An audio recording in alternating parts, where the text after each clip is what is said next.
God, please, no! No! No! Mexican Grand Prix Autodromo Hermanos Rodriguez, trek dengan altitude tertinggi yang menyebabkan persaingan di sini menjadi sedikit tidak terduga. Sehingga jangan kaget kalau hasil balapan ini bakal berbeda sama hasil-hasil balapan sebelumnya. Jadi gimana bang menurut lu Mexican Grand Prix 2025? Well, gue akan beri rating 4 dari 5 lah. Di awal-awal, lucu nih. Ada aksi, gue lihat. Cuman sayang aja gue ketiduran ya. Dan sisa balapan ini juga penuh dengan aksi di belakang. Oke lah di depan anyep, cuman awalnya aja yang seru kan. Tapi di belakangnya penuh dengan aksi. Dan sangat disayangkan juga nih, akhir balapan ada potensi seru dengan duel klasik, cuman ada aja atraksi lainnya menghambat. Ya jadi tanpa basa-basi, langsung aja gue bahas winners and losers Mexican Grand Prix 2025.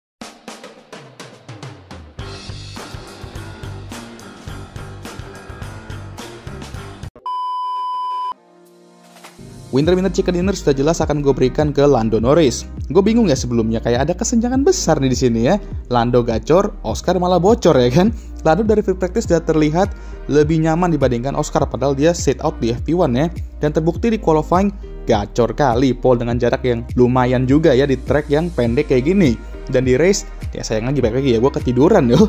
Bangun-bangun udah lap 18 loh. Dan Lando udah 7 detikan di depan Charles ya kan. Dan kudos juga sebenarnya untuk Lando ya, yang mampu berhasil tetap di depan saat start dengan lurusan panjang itu menuju turn 1.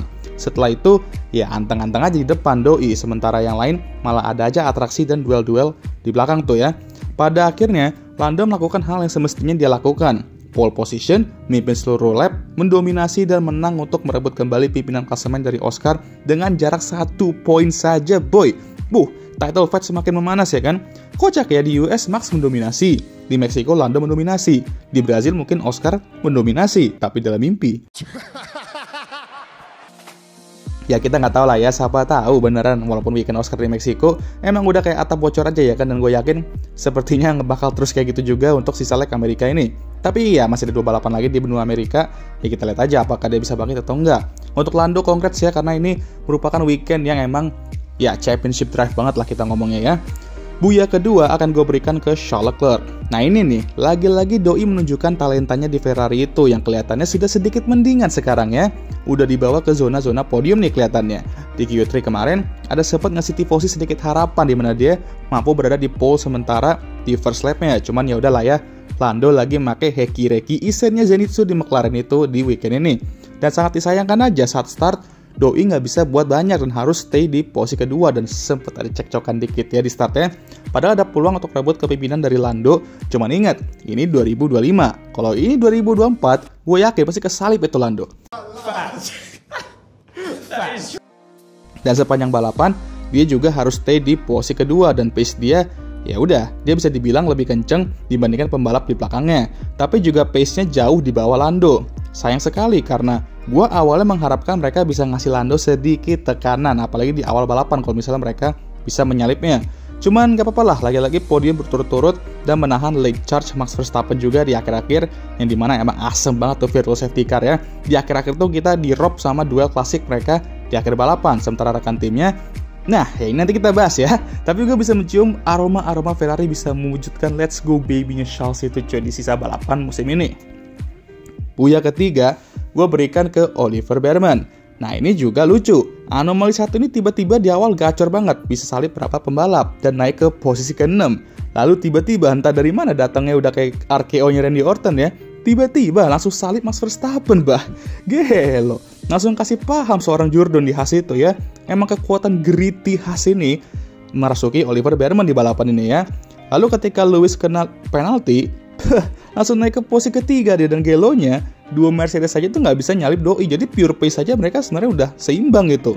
Langsung ya kan gue mikir, apakah ini akan menjadi podium pertama Haas di F1? Udah gritty banget ini kita nunggu Haas podium ya kan. Tinggal mereka aja yang belum dapat podium soalnya dari seluruh tim di F1 musim ini. Tapi tiba-tiba mereka pit Oli untuk cover 2 Mercedes dan Oscar, dan menurut gue wajar karena kalau mereka nggak cover mereka, ya pasti bakal disalip nanti di akhir-akhir, dan pasti juga bakal kesalip Max Verstappen. Jadi ya untuk podium sebenarnya tetap bakal susah juga kalau dia mau stay juga gitu.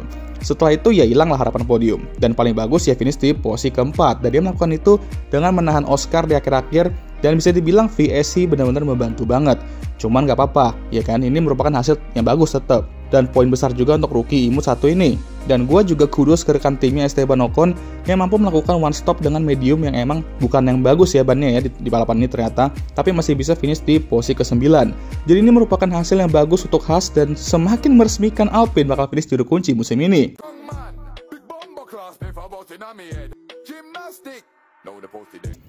Mana kena lap juga ya kan dua-duanya sama Oli di balapan ini. Untuk kategori pertama ya gue jelas akan berikan ke Oscar Piastri lagi. Lagi-lagi gue expect weekend yang sulit untuknya ya. Tapi gue gak nyangka bakal sesulit ini. Padahal rekan timnya malah mendominasi. Dan gak tau kenapa demen banget Doi kayaknya sama posisi ke-8 di Meksiko. Qualified di posisi ke-8 ya kan. Udah penasaran aja pas Doi qualified di posisi itu apakah bakal finish di situ juga, karena 2 balapan terakhir disitulah dia finish. Tahu lah bang, Anda punya nomor 8 di nomor balap Anda, tapi nggak gitu lah bang. We don't care. Let me tell you, we don't care. Tapi gue salut lah walaupun di weekend yang dimana dia tuh nggak nyaman banget sama mobilnya, nggak tahu kenapa, bingung juga. Dia mampu perlahan comeback melakukan beberapa manuver menyalip di akhir-akhir.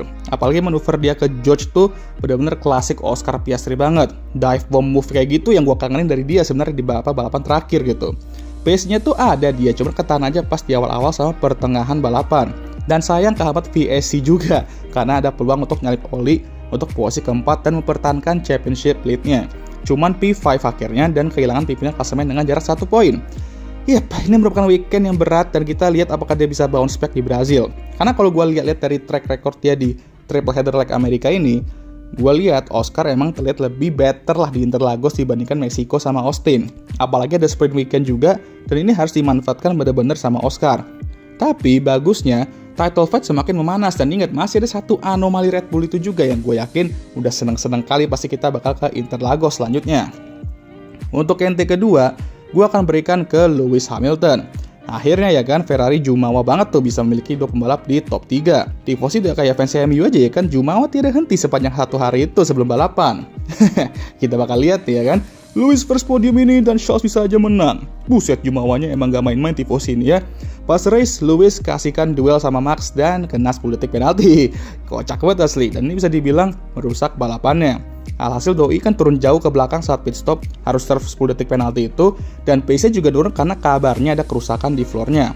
Aduh, tiada hari tanpa kerusakan mobil untuk Lewis ya.